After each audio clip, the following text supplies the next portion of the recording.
Hola, ¿qué tal? Muy buenas noches. Información económica en CB Noticias.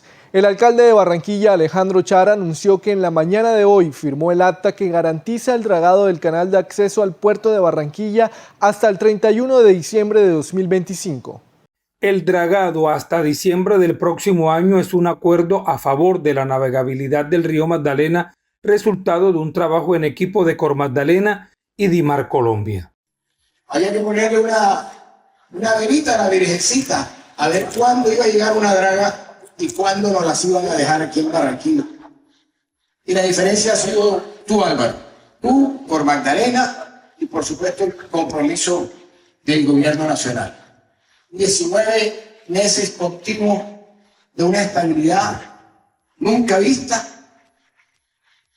una carga que se mueve creciendo a doble dígito y que cada día Barranquilla roba más puntos en el movimiento de carga nacional. A nosotros hoy, como alcaldía, nos tiene muy orgullosos, comandante también, muy orgullosos, muy agradecidos. La DIAN dio a conocer los plazos para realizar los análisis de las solicitudes para la devolución de saldos a favor en la declaración de renta en Colombia. De acuerdo con la DIAN, el proceso de solicitud de saldos a favor en la declaración de renta debe ser liderado por el mismo contribuyente y en los tiempos establecidos por la normativa local. El solicitante tiene hasta 2 años para hacer la solicitud del dinero y completar el trámite ante la entidad. Cada solicitud que se recibe se analiza de manera individual y una vez se inicia el proceso, los plazos establecidos para realizar el análisis de las solicitudes varían entre 15 días en el caso de devoluciones automáticas y 20 días si el contribuyente presenta garantías a favor de la nación. Según la DIAN, se han gestionado más de 50.000 procesos para la devolución de saldos a favor en la declaración de renta en Colombia, lo anterior relacionadas con los impuestos que administra por un valor cercano a los 22,1 billones de pesos en lo corrido del 2024 y con corte al 30 de septiembre. El presidente de ANDEC, Alejandro Castañeda, explicó que la necesidad de un racionamiento de gas programado en la región Caribe se debe al mantenimiento anual que se realiza en la regasificadora del Caribe y a una mayor generación térmica ante el bajo nivel de los embalses actualmente. Alejandro Castañeda, presidente de ANDEC, explicó las razones por las que este año existe la necesidad de un racionamiento de gas programado en la región Caribe, que inició a partir de hoy hasta el próximo 4 de noviembre ante el mantenimiento que se realizará en la regasificadora del Caribe. Y lo que se busca con el racionamiento programado de gas es precisamente garantizarle el suministro de gas a las plantas térmicas, a Termo Barranquilla y a Termoflores, para evitar un racionamiento en la región Caribe. Entonces, este mecanismo del racionamiento programado de gas no es otra cosa que decir, mire, si le falta gas a estos dos térmicos, yo organizo, digamos, en orden de prioridad a quién le quito gas para asignarle ese gas a los agentes térmicos, a esas dos plantas térmicas. ¿A quién está enfocado? Obviamente en la lista, el primero que encabeza la lista son los industriales, porque son los que más flexibilidad tienen en cuanto a poder cortar y no cortar. Digamos que el último que se cortaría, y por eso obviamente la resolución no lo abarca, es al residencial, porque es mucho más complicado volver a conectar a los hogares, porque hay muchos hogares para poder hacer la conexión nuevamente. Entonces, por eso se organiza de esa forma. Según los últimos datos de XM, el Sistema Interconectado Nacional se encuentra actualmente en 55,19%, lo que significa que los embalses aún se mantienen por debajo de su nivel mínimo histórico para octubre, lo que impide la exportación de energía hacia Ecuador. De acuerdo con XM, el bajo nivel de los embalses es una de las razones por las que el pasado 28 de septiembre se activó el Estatuto de Riesgo de Desabastecimiento, el cual busca la recuperación de los embalses del sistema para enfrentar la estación de verano 2024-2025. Lo anterior implica el cumplimiento de una generación térmica objetivo, la compra de energía vendida y embalsada y la intervención de los precios de oferta de las plantas hidráulicas con energía vendida y embalsada por un precio de oferta ajustado. Motivo por el que desde el Ministerio de Minas y Energía notificaron que debido a la escasez de lluvias en Colombia no se reanudará la exportación de electricidad a Ecuador hasta que las condiciones climáticas mejoren.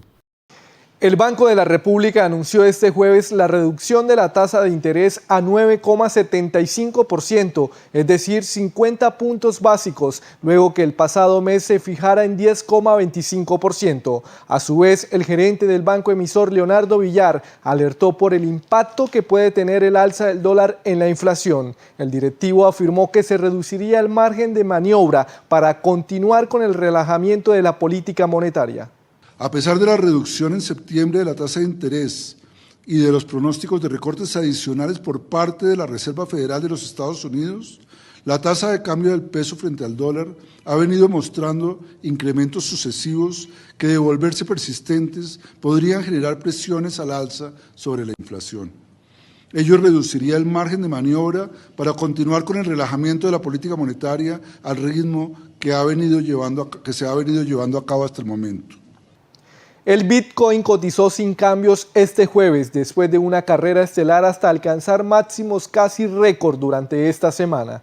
La criptomoneda más grande del mundo lideró un repunte en los mercados de estas divisas esta semana en medio de mayores apuestas sobre una posible presidencia de Donald Trump en Estados Unidos, que podría anunciar regulaciones criptográficas más amigables en los próximos años. El pasado martes 29 de octubre subió hasta $73.564, por lo que podría superar su máximo histórico de marzo, el cual fue de $74.000. Siendo así, el Bitcoin se mantuvo sin grandes cambios durante este 31 de octubre en los $70.901. Promigas presentó los resultados de la segunda edición del Índice Multidimensional de Pobreza Energética con datos de 2023, un instrumento de medición que evidencia las privaciones energéticas que afectan a la población colombiana.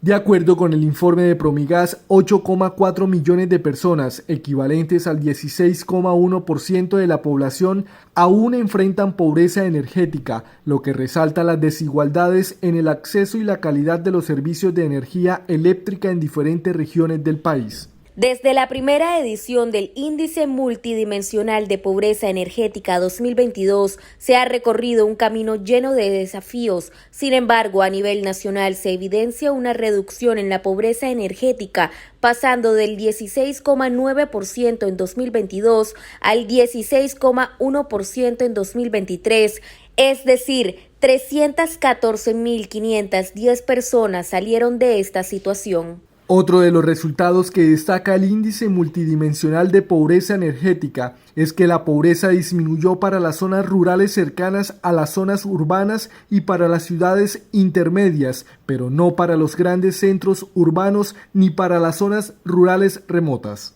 Según la encuesta de mercado laboral del DANE, se mantiene la dinámica poco favorable para las mujeres y los jóvenes, que siguen siendo los más golpeados a la hora de buscar un empleo.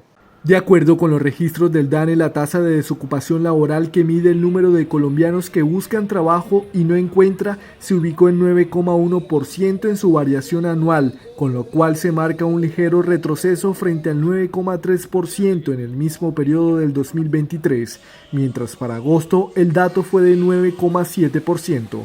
El informe también resaltó que hubo una caída en el número de personas que hacen parte del mercado laboral, ya que la tasa general de participación quedó en 63,5%, marcando un retroceso respecto al 64,2% que se vio en septiembre de hace un año. Entre tanto, la tasa de ocupación pasó del 58,3% en 2023 a un 57,7% en la actualidad.